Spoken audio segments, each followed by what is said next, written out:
Continuamos con la conferencia Calidad en Salud, Esencial para la sostenibilidad, la seguridad y la efectividad del sistema. Esta y la siguiente conferencia serán en inglés para quienes necesitan equipos de traducción. La doctora se graduó de la Universidad de McGill en Canadá y tiene una amplia experiencia como enfermera en cuidados críticos. Actualmente es la presidenta electa de la Sociedad Internacional para la Calidad de la Atención en Salud, ISQua. Hace poco se desempeñó como presidenta y directora ejecutiva de Accreditation Canadá, en donde lideró de manera significativa por más de 11 años la transformación y la acreditación en salud.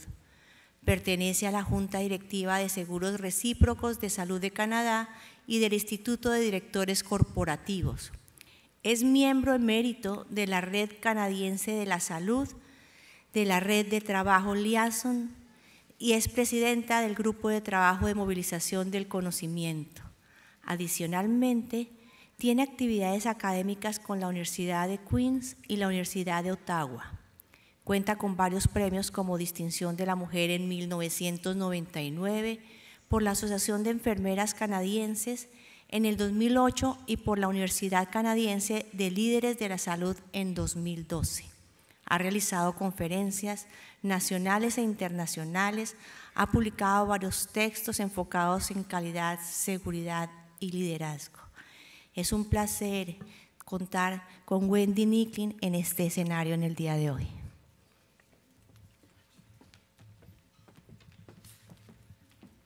Hola.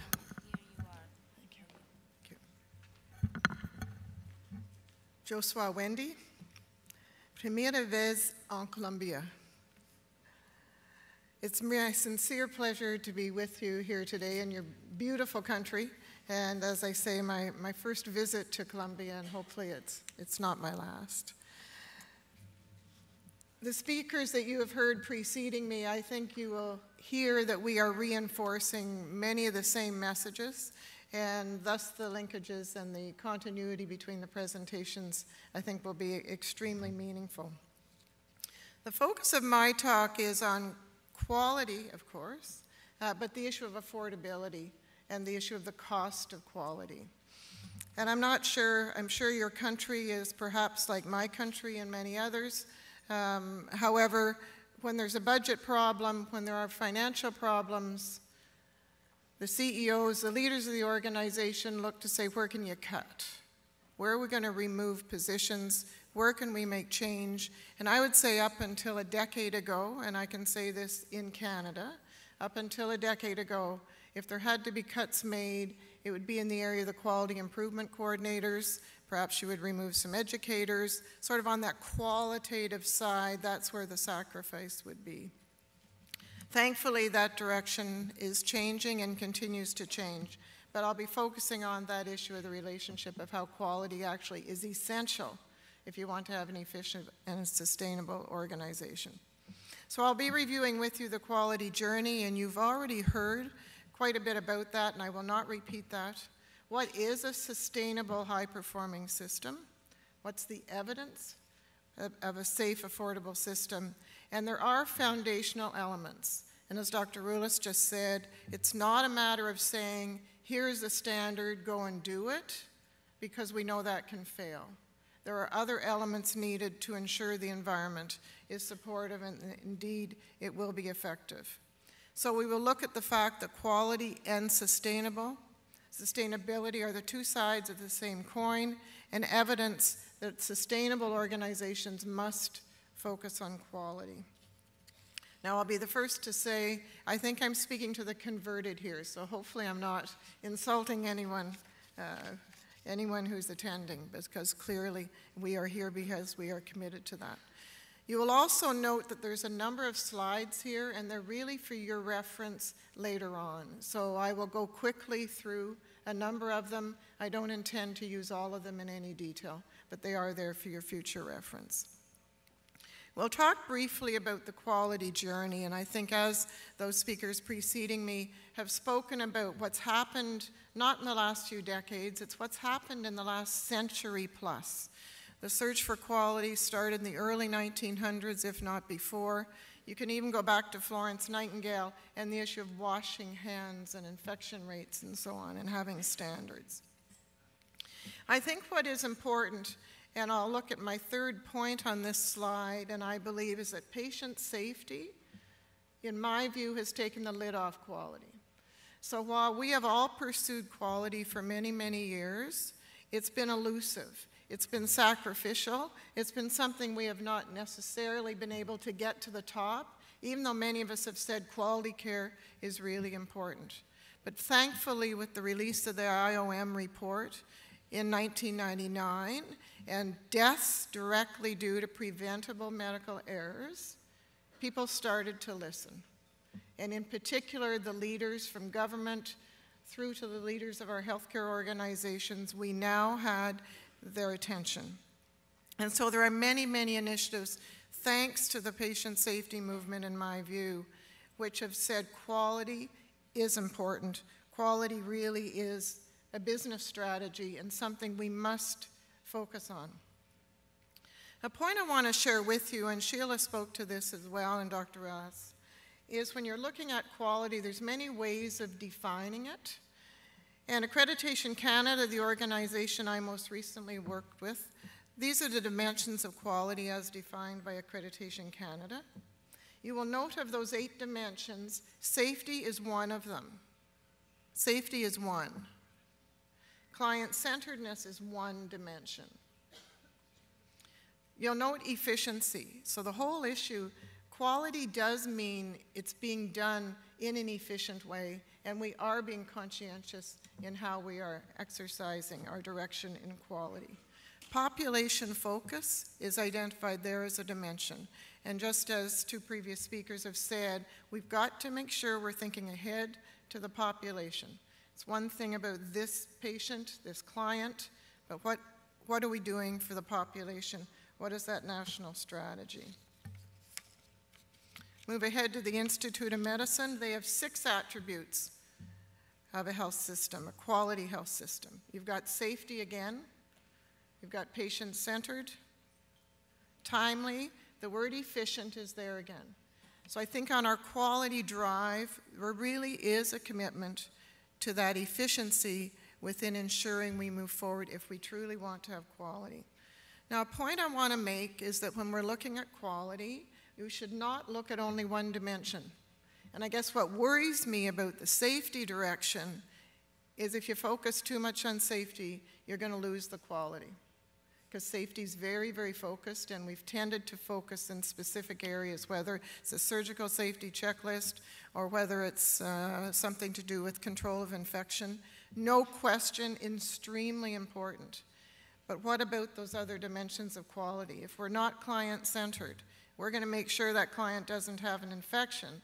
However, do they have the education they require to look after themselves when they get home? Is there appropriate continuity to the community, and so on?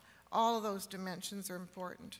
So when we look at quality, we must balance all dimensions and not sacrifice one in the interest of another. And there's already been reference to Triple Aim out of the Institute for Healthcare Improvement in the States. And again, there is reference to the cost piece, to having the lower cost per case, and to looking at that, as well as patient experience and populations. So it's important that we do simultaneously improve and look at all of the dimensions. Now, I think the question is, though, what lens are you wearing when you define quality? We've all been a patient, and we've all worked with family members and friends who have been ill. Your definition of quality at that time might be a little different than what you would say it is now. As a professional, a physician will have a slightly different balance of that view than perhaps the nurse will have. The caregivers, your spouse, your children, grandparents as well have their own definition, and so on. Academics, government, and the population or community at large have another definition of quality. I would hope we all challenge ourselves in whatever definition or whatever perspective we're bringing, that we're saying we are going to do the best for the individual for whom we're caring or with whom we are caring, and that they need to be at the center. So this next table basically is showing, I hope the whole table comes up. There we are, is showing what some of the potential variations in perspectives on quality might be. And none of them are wrong, they're all right. And depending on your lens at any particular point in time, it's very important that we consider that that is going to vary. So why do we care about quality? Again, I know I'm speaking to the converted here. It does contribute to completing and achieving the best possible health outcomes, both population and individual. We need it to achieve efficiency because poor quality is expensive. We can't afford poor quality. It will improve organizational and system performance and sustainability. And I think the concern about many countries and regions is, given the escalating cost, given the escalating challenge of our populations, given the aging reality and the complexities of care that continue to escalate. How do we ensure we have a sustainable system for the future and that we don't burn out now when we need to be ready and prepared for what is ahead of us? It does demonstrate accountability. It does show others that we are committed to being accountable for what we are doing and the dollars that we have. And it does contribute to lessening and controlling risk. Now, what is a sustainable, affordable, high-performing system? And my thesis here is that you cannot have a sustainable, high-performing system without quality. And what are some of the characteristics? So bear with me as I will go through some literature in this regard, and I have identified the source of these individuals on the particular slide and would be happy to help you if you want more information. But there's some excellent research on high-performing systems, and I think this reinforces some of what you have already heard. This is research which was conducted by Ross Baker in Canada, who's done quite a bit of research in this area. And here are some of the characteristics which he and his colleagues were able to identify through research. High-performing system that patients have access to care, experience seamless care transitions, and can communicate effectively with care teams. Now, I think you and I know that's a challenge at the best of times, and it's one thing to be providing our care within a hospital or within a clinic, but how do you deal effectively with the transition and transitions of care and communicate effectively? That patients experience increasingly safe, effective, efficient, and high-quality care. The word there is increasingly. Organizations and systems continue to learn and measure performance, working towards a culture of quality and improvement. Providers have an easier time delivering care to their patients and coordinating care with others. I think the next point is probably one of the most important. The core strategy is a focus on quality and systems improvement. So if all of you looked at your strategic plans, if all of you within whatever lens you are wearing look strategically at where you are focused in your organization, is your core strategy a focus on quality and systems improvement? The next point important, and it just backs up very nicely on Dr. Luel's comment, the existence of national or systems level strategies around qualities have been described as a requirement for the achievement of the mission of high performance. And I did take that right out of Ross's article. Another important issue is the levels of leadership are aligned. There's many levels of leadership in an organization, from the manager in the emergency department through to the clinic, to a long-term care leader, to the CEO, right through to government, regional coordination, and leaders such as Teresa and others. But are those leaders aligned? Are the leaders aligned in what our quality direction is and what our quality goals are? Because we can all be very committed with very, very incredible, noteworthy goals, yet not be aligned and therefore less effective. And enhanced that there is a system governance in place. Just basically, poor quality is expensive. I don't need to elaborate on that particular point. We do know it lengthens hospitalization, increased lengths of stay. If someone's in hospital an extended period of time, they're also not getting back to work. You've got the economic impact of that for both the individual as well as their employer. the issue of disability, and the overall increased cost. Now, when we're thinking about the cost of quality, I think it's important when we're looking at this to think of cost savings, but also cost avoidance. Because often a strategy will be put in place and the manager or the CEO or someone will say, well, how much money can we pull out of that program then and transfer it to another program? There may not be obvious savings to pull out and transfer. It may be that it's cost avoidance. And thinking ahead to the future, that cost avoidance is critical to allow us to be able to deal with the other strains which are there. So both pieces of that equation are important, and it doesn't mean that one strategy is any less important. So the last point I have on that slide, just to emphasize also, is to think out of the box. We look at the savings or we look at the effect of a particular strategy within the clinic, within the operating room, but when we look at the impact of that, think about what the impact is beyond. Think about what that impact is in the community. Think about what the impact is when the individual is now perhaps in rehabilitation or is in some other part of our healthcare system, and what is the true impact. And you may be shocked when that equation is put together that the impact is tenfold what it was when you actually were within the boundaries that you were initially looking at. Just some data, and the next few slides are about cost and quality data, so I'll move quickly through these. This was 2008 data in an article which was published on the relationship of hospital quality and cost per case in Hawaii. I'll just look at the second bullet. Hospitals with the lowest cost per case tended to have the best quality of care. So just keep that in mind.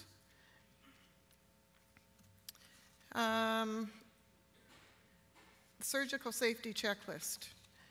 This is one which has had some very, very good promising research over the last few years. I would hypothesize that a number of your operating rooms perhaps are using the surgical safety checklist, and there's been great research to show what the impacts are. And the complication rates that have decreased, you can see inpatient complications reduced by 11% to 7%. Surgical site, I've got a typo there, from 20.5 to 3.6% and so on. And those translate into immense benefits to speed of recovery, to the cost to the organization, to the individual back to work sooner, home to their family, and so on. However, it's not all about implementing a process or a procedure, just as I said.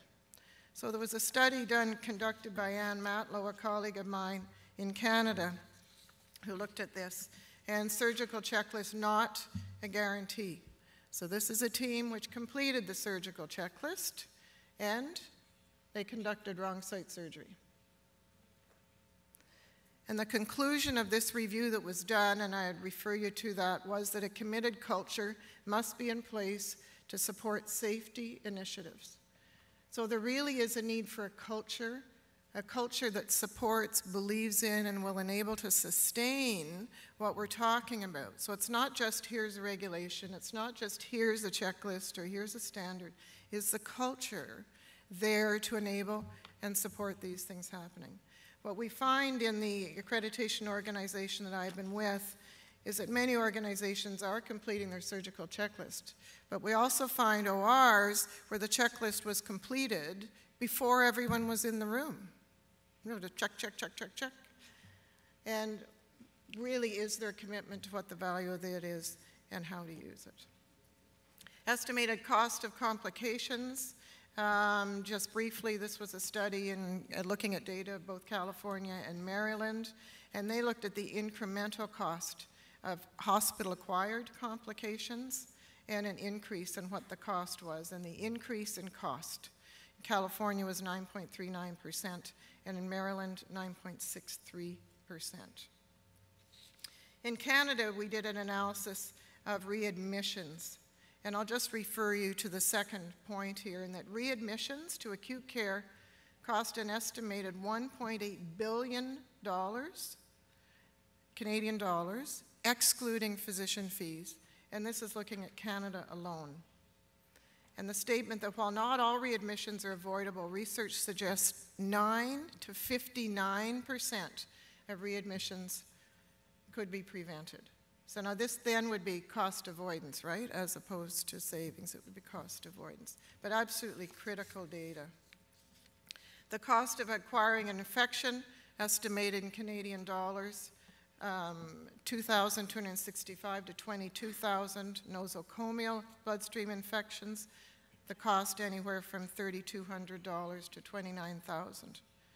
There's also a study I don't have here on the cost of decubitus ulcer in patients, and the cost in Canadian dollars can be estimated as high as $30,000 in treatment, length of stay, etc. Now I'm going to skip a few slides here in order to, in the interest of time. This is a study out of the paper out of the Health Foundation in the UK, and some of you may find some of their sources of great value to you. They recently reviewed in November of 2015 3 projects and looked at whether or not they succeeded in both raising quality and in cost savings. And they found that indeed that was the result they found. The point to make here that was also a finding was that innovation was inspired by the leaders who felt passionate about improving care and were determined to prove the effectiveness of the solution. So again, we're looking at leadership and we're looking at culture.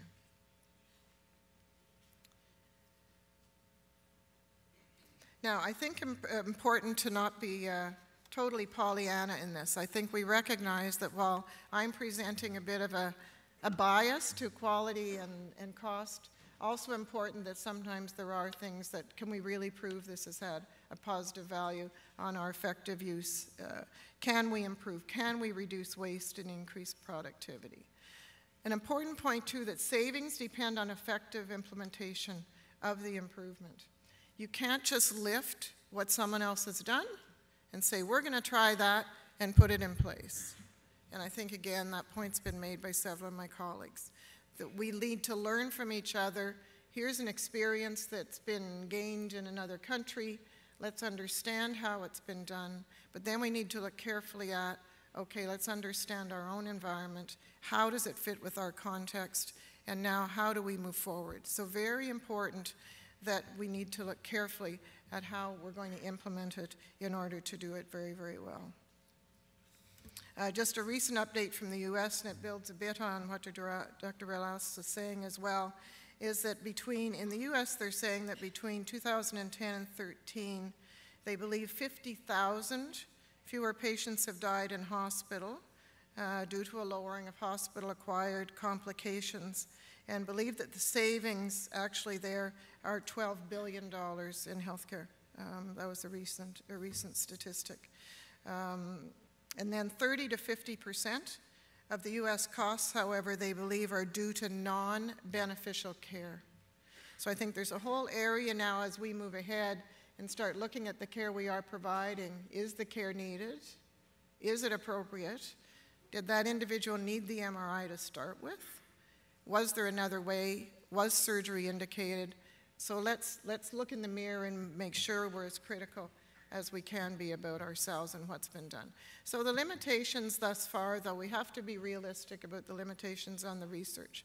One weakness or reality is that the research has been on acute care. I think you and I know that probably 85% of care is provided in the community. It's provided in the home by the family physician and in other areas. And we have a great wealth of area of research to be done, and it is starting, and hopefully I expect some of you are involved in that, to really look at the quality of care being provided there, and how can we improve that, and how do we look at its effectiveness. So we've got to really reach out, and we need to begin doing that aggressively beyond acute care. Focus has been on economic burden of adverse events and nosocomial infections. And again, we're talking about a major hospital focus. So there's a significant gap in what we need to look at. And again, the focus of care has been within the silo of healthcare, as opposed to the focus of the cost of care, recognizing how care spreads its tentacles, and what does that mean when an individual gets back to work in 2 weeks instead of 2 months, and what really are the benefits there and how you extend that. And look across the continuum of care and not look only within the silos. Adjusting for health status has been an issue and variable, and variabilities in analysis is there.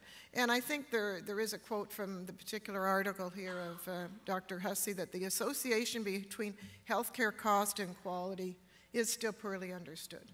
So although I'm giving you a fairly emphatic comment about the relationship between the two, we recognize there's a lot of work there. And it's not simple. So let me, as I come to conclusion here, it's not simple. It's not just a matter of identifying what others have done and let's moving forward. We do need to learn from others' successes and failures, and don't reinvent the wheel. I see repeatedly in Canada, now Canada, as some of you know, we're really 14 healthcare systems. We're a federation.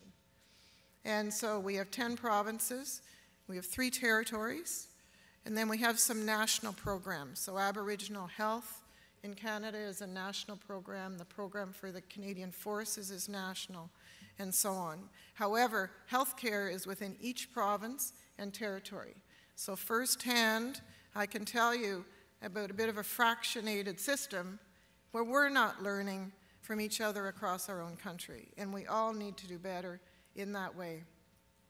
And a point I've already made, a successful initiative elsewhere may not be implemented as it is in your organization. It must be suited to the context. So somewhere else they've done it, we're putting it in here. 6 months later, you say, why is this not working? Well, no surprise.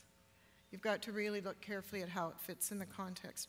And then there are foundational elements. So what are some of those foundational elements that are needed in order to help us bring some of these initiatives forward? And I'll go through these in a fairly prompt way. The main elements are strong and effective leadership, a long-term, I'll expand in a moment, but a long-term vision. Make sure you focus on the continuum. The challenges in healthcare are at the transitions. So we just focus in the hospital or just in long-term care or just in rehab or just in clinic. It's the transition we've got to keep in mind. There's got to be that focus on culture and a belief in the importance of that and an effective monitoring system. So a few points about leadership. I've already spoken to the importance of this, and I'm going to be speaking to it a bit more on Friday. But leadership must have a vision and a clear strategic plan. And a clear plan that when you're talking about the strategy of where this hospital or system or country is going to be in a few years, where do we want to be in 10 years, and what will that look like? Leadership with knowledge and understanding about quality of care. I've been to organizations where the CEO will say, quality, that's John's responsibility. John's the vice president for quality. He's looking after quality. You know, I'm the CEO and I'm doing this. If the CEO and the board and the governance don't lead quality, who is? So it's absolutely critical to have the leadership, and then I move that leadership through the whole organization. And it is the first item on the agenda of a meeting. Leadership that walks the talk. So if you believe in quality, are you talking about quality? Are you asking about quality? And that cultivates a safety culture. And it's those safety cultures, as you and I know, of no blame, transparency, risk-taking, and it's supportive. And it's not the leader who, when something goes wrong, who says, who did that? Now, you and I know, many of us are mothers, fed children, you know, and when the lamp falls over, do you say, oh dear, that lamp fell over and it's broken? Or do you say, who knocked the lamp over? So I think we all, maybe at sometimes, there can be a bit of a blame feature in where we may look for. Why did that happen? Who did this? Stand back, take that system approach, and how do we really have a culture that's a safety culture? On the safety culture, again, to carry on, that there are shared beliefs and values. Recruit and train with safety and quality in mind. So when you hire people, when you recruit, are there questions in there which seek the values of those you're going to bring in? Are you bringing in those with values that are supportive of where you want to take the organization? Is it a learning environment that when something doesn't go the way you would hope it would go, that constructively you sit down after, what have we learned from this?